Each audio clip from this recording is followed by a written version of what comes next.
All right, what's happening, people? So it's been a while. Been really busy opening up the second location and trying to get ready for 2025. You just would not believe. Story for another time. If anybody ever wants to run their own business, good luck, man. Hit me up. I'll give you all the lessons I've learned. There's probably still infinite more to go. But anyways, without wasting more time, let's talk about some of these videos that I've been looking at, guys, and some lessons we can learn from them. So this first one actually comes out of here in Chicago. You talking about shiesty though? We ain't playing. We play real We got thieves. We got thieves right here. What y'all look? Why y'all out here like that though? Bitch ass niggas. They flood down now. Fuck They ain't gonna come down They here. ain't gonna do shit on phone now. Fuck you talking about. Fuck you talking about. Damn, why y'all wilding like this though? We gonna fuck somebody else. How old you is behind the I'm mask? 11. Fuck you talking How about. old you is? How old you is? Damn, that's how y'all go? Yeah. Damn, y'all little niggas crazy, bro. Y'all ain't gonna rob me or nothing, is y'all? We ain't gonna rob you. Alright, Two for you, too. Hey, let me get another dollar because I got shiesty on. Alright. Two for you, too, man. Get another dollar. Y'all don't be robbing and shit. Fuck you talking about shiesty though? We ain't playing. We play real good. I mean, yeah, 11 and 12 years old, guys. It's crazy. That's when I started smoking weed and drinking. I wasn't running around doing what these kids are doing. But what do you do if you get stuck up by a little kid like this? I mean, I don't know. Are you justified in using deadly force against them? Yeah. For me, I might just smack the hell out of them. But man, I've seen little kids. I literally have seen 9-year-olds in combat, and they can pull a trigger just like anybody else. So don't ever be fooled by the fact that it's a child. These kids get the guns and they get told to go make hits because they're not going to prison. And right now, for example, if they're at a dope spot on the corner street there, this is probably on the west side, West Lawn area. And if they need the gun, well, the kids run it. They got the burner. The kids can take off with the guns. They got the dope on them too, because they're the ones who will hold it. Because then the adults, who are multi-time felons most likely, won't go to prison, but the kids will. So don't get fooled by it, guys. Little kids in Chicago, especially if you're in the West Lawn neighborhoods in the South Side, like the Wild Hundreds, man, that stuff is crazy. All right, next video. Let's go ahead and watch this one right here. So the story behind this is that daughter, ex-boyfriend was trying to come in. I don't know if there's a party or something. I don't really understand what's happening here.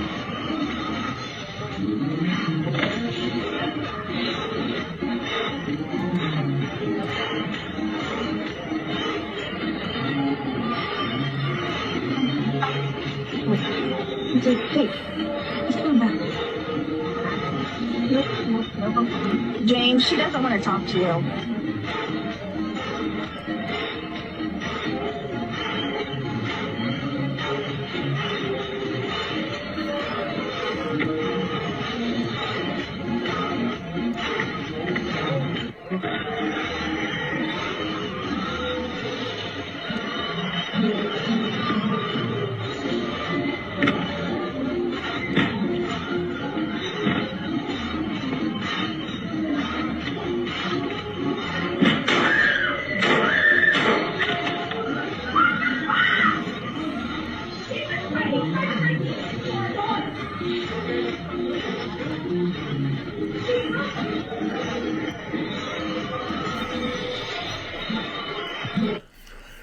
All right, so I'm not exactly too sure what's going on here. Ex-boyfriend tries to make entry into the home in a violent manner.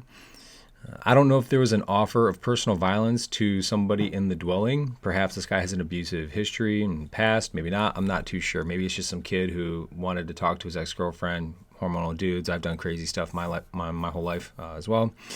And he got shot, and it sounds like he died. So remember, just because somebody is trying to kick in your home, attempting to make entry in a riotous, violent, or tumultuous manner, and an offer of personal violence upon you or somebody else within the dwelling justifies deadly force in the state of Illinois. However, it sounded like he broke it off the frame, which is super easy to do, guys. That's why you got to take that home defense series, learn about putting 3-inch screws in that striker plate, and it makes a world of a difference, and you'll never have to be in this type of a situation. But it sounded like he broke the door off the frame. Now, game on. Moment that that door frame has been broken down, you have every right in the world to defend yourself if you are in fear for your life. At that point, it's the commission of a felony within the dwelling. And if this person has a history of abuse or whatever it is, you are absolutely going to be justified in using deadly force against them. So just keep that stuff in mind. Wait till they actually make entry into the home after breaking the door off of the frame. You wouldn't shoot them through a door in this type of a situation where they're not necessarily offering violence upon somebody in the dwelling, but trying to still make entry. All right. 2 down. Next video, gun range etiquette. Let's check it out.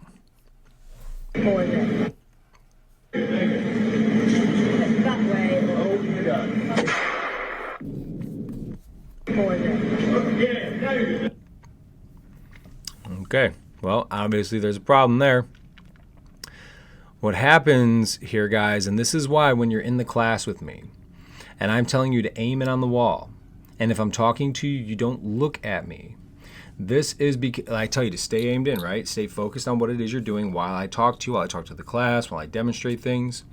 Because if you allow yourself to continuously get distracted by the things that are taking place around you and you're incapable of focusing and maintaining that muzzle awareness, this is exactly what happens.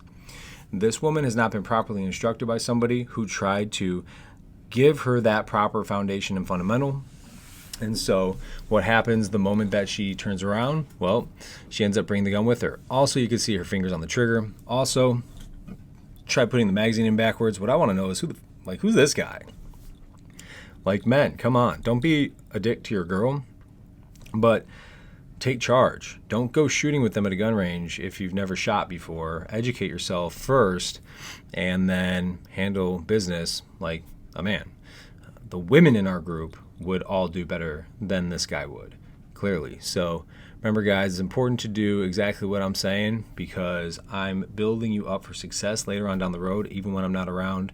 And a lot of the stuff, I don't even go into detail as to why I'm making you guys do certain things, just because we don't have the time to explain it all. But just know that I will never make you do anything for no reason.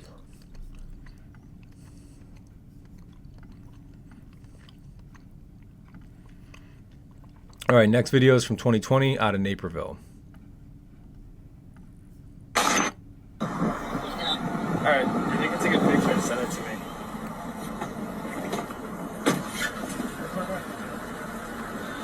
Who are you, dude? Who are you?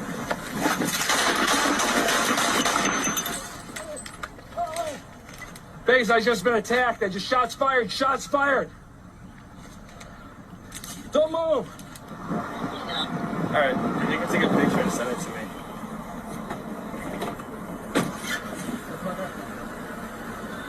Who are you, dude? Who are you?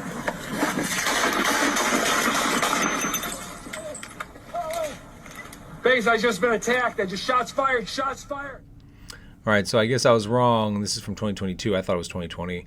But I remember this because this guy just randomly stopped and hopped out of his car with a hatchet and tried attacking a cop, and then he just got killed and died. A couple of things to take note of. Naperville, super safe place, but random crimes of violence do happen in the nicest of neighborhoods, guys. This guy's vehicle just stops, right? So good awareness on the cop, not getting sucked into whatever he's doing. Looks up, see who's there. Sees this guy just stop abruptly, try to get out. Obviously, this is anomalous behavior. So stopping abruptly during a traffic stop and then like fidgeting in and out of the vehicle like the way he was, like aggressively, really strange. And then he props the door open. Good job by this cop by orienting himself in a proper direction. If he would have just stayed like this, then this guy probably would have got the jump on him. But, he ends up taking this dude down. And what do you think he was looking at when this guy was getting out of the vehicle? Fourth weapon safety rule, know your target. Consider the foreground and background. Right there, hatchet in the hands. So, really weird situation, but ultimately identifying the hands, guys, is what's going to keep you safe. Now, this one here is pretty wild. Again, I don't know the backstory on this. If you do, let me know. But this guy was pretty pissed. Dumbest thing to do. Amy! Oh my God! Amy, please call the cops, please! Amy, please! Amy, please! Please, no, call the cop! Amy, please! Please, Amy, please! I'm begging you, call the cop, please! Amy, please! Bro, why are you doing this? Please! Amy, please!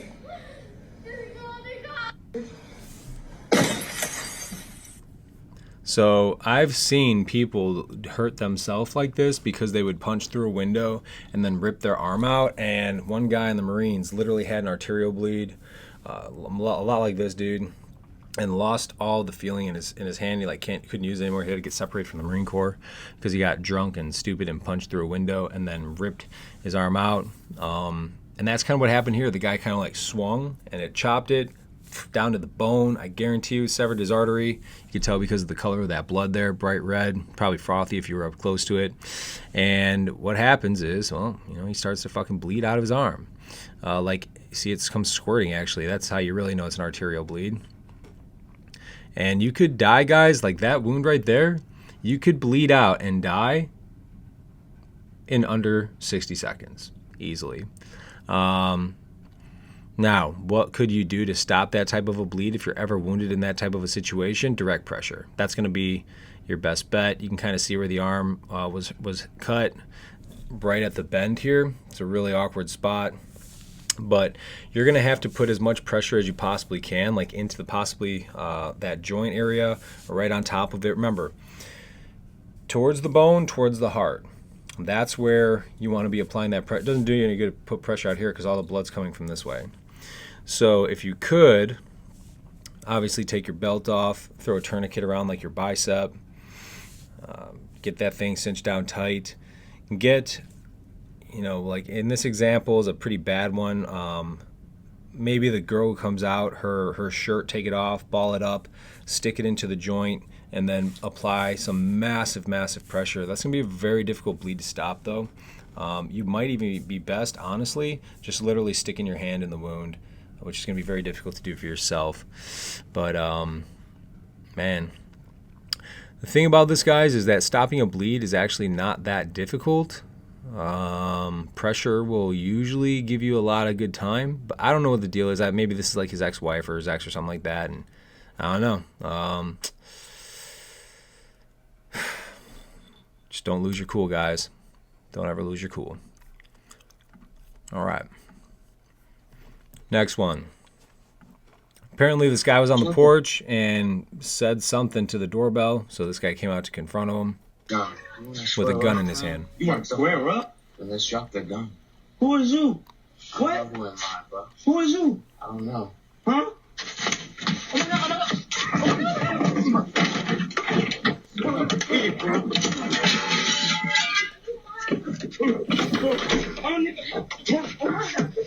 Oh my God. Come on, brother. So we about to fuck him up. Drop the gun. I am. I'm about to. I'm about to. I got him. Joe! It's just me. Stop! No! Please! Like,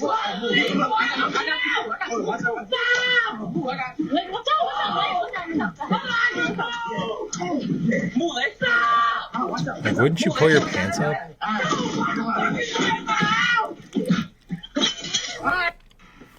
So they end up banging up this dude pretty good, but again, apparently they don't even know who he is. He's some rando, just shows up, I guess, at his brother's house, maybe. At the black dude's brother's house, the second guy who came out with his pants like around his thighs. I don't ever recommend pistol whipping people, guys, because maybe this gun just isn't loaded or something. But you see here, like, people don't just stand there and let you hit them. And he even tried getting him while he was in a really vulnerable spot. I mean, I would have just Spartan kicked this dude off the porch right here because he's right on the edge. I think he's missing a shoe. He's probably on drugs or drunk or something like that. And I would be more concerned about him pulling out a knife. Don't recommend you ever go out and confront people like this, guys, even though this, I think, did work out for the homeowners or whatever you want to call them. Probably bang this dude up pretty good. I mean, but that whole pants thing, just like, I don't get it. It freaking drive me nuts. Yeah. Remember, how do we confront people coming into our homes or onto our property? Do it from inside the house.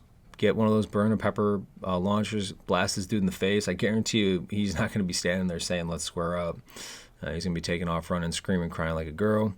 And if you got to blast him a few times, blast him a few times with that thing. But don't put yourself in a position where you become vulnerable and getting stabbed. Because as we just saw in the previous video, one gash can literally change your life. And the last thing you want to do, especially if you have a family inside the house, is put yourself in that position where now your family is left alone while you're compromised.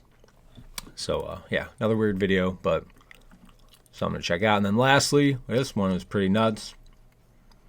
This one happened from a few years ago. Convenience store, I don't know where it's at, but look, guys, transitory spaces, choke points, funnels, gates, these doorways, all right, these channelized areas. That's when you need to be on alert of your 5s and 25s. I think this dude does actually a pretty good job. He's buying something.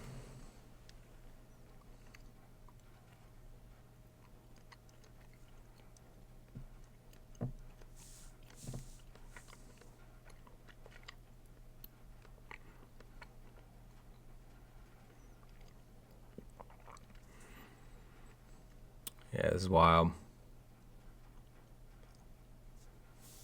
That's blood pouring out of him. That's not stuff he knocked off the shelf.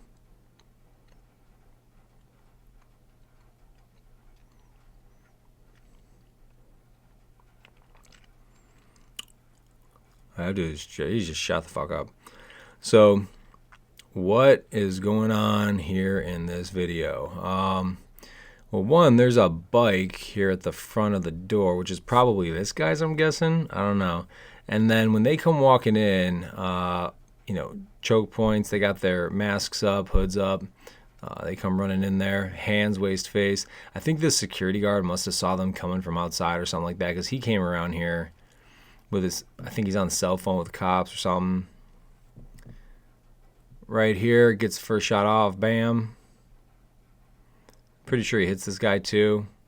Pretty sure he hits the second guy even. And the thing here, guys, is I'm trying to see if the guy who falls down shoots at him. You basically won this fight right here. Now, obviously, this it skips.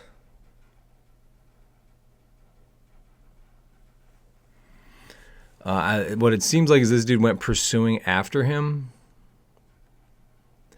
and ended up getting shot in the process thereof. You see his legs pretty jacked up, like right here. And as he's running away now, he's dripping blood. So I think he got shot. I don't know if he's still on the phone with the cops or what, but he got shot at least 2 times, once in the leg. Probably, I think, once up here within his abdomen, because I think that's where the blood is pouring out from. That's another arterial wound or venous wound. It's hard to tell from here, but he loses his ability to walk, comes falling down, starts shooting some more at this guy while he's on the ground, and his gun eventually either goes dry or jams. I think it goes dry. He's walking over. Yeah, you can see he's also shot in the leg. But see, like, that blood is squirting out from, well, it could be from his leg, I guess. But that's a very bad arterial bleed if it is from his leg. And grabs this dude's gun. I think he tries shooting the other guy again with it. So what do we do if we're wounded in the leg like that? Looks like a thigh leg wound. Tourniquet, guys. Tourniquets are very easy to apply. As you know, we've got some medical training coming up here in January, so stay tuned for that. I'll be launching the registration forms for that here soon, but a tourniquet could literally save your life on any extremity bleed. Super, super easy. If you don't have a tourniquet available, what sucks about this wound right here is that he's going to have to apply pressure within the junction of his thigh and his hip. And that becomes very difficult to do in order to cut off that blood traveling down to the leg, because in the junction, that's where it's at the closest surface area, your artery and your veins. So you got to go through all the meat in the thigh, or you just put a knee or something in the junction and then you push down on that hard, and that will stop the bleeding. But it's very difficult to do on your own. You'd have to have somebody else do it for you, or get like a water bottle and collapse it between your legs. But again, all this stuff is ad hoc. The thing just take away from this video here is don't go pursuing the guys, man. There's no reason to do that in a defensive situation. He's a security guard, I get it, but he could have very easily just won this fight from that position of concealment and kept that as dominating position, and probably let loose on that dude a little bit, come back, stop that guy like indefinitely, and then, you know, gather himself. But there's no reason to be running out there, and I don't know, hopefully he survived, but I don't know. It's hard to tell because, again, guys, you bleed out less than 60 seconds whenever those arteries get nicked, so keep that in mind. All right. Couple videos. Thought those were interesting. Just wanted to talk to you all about those, and let me know your thoughts, guys. See you soon.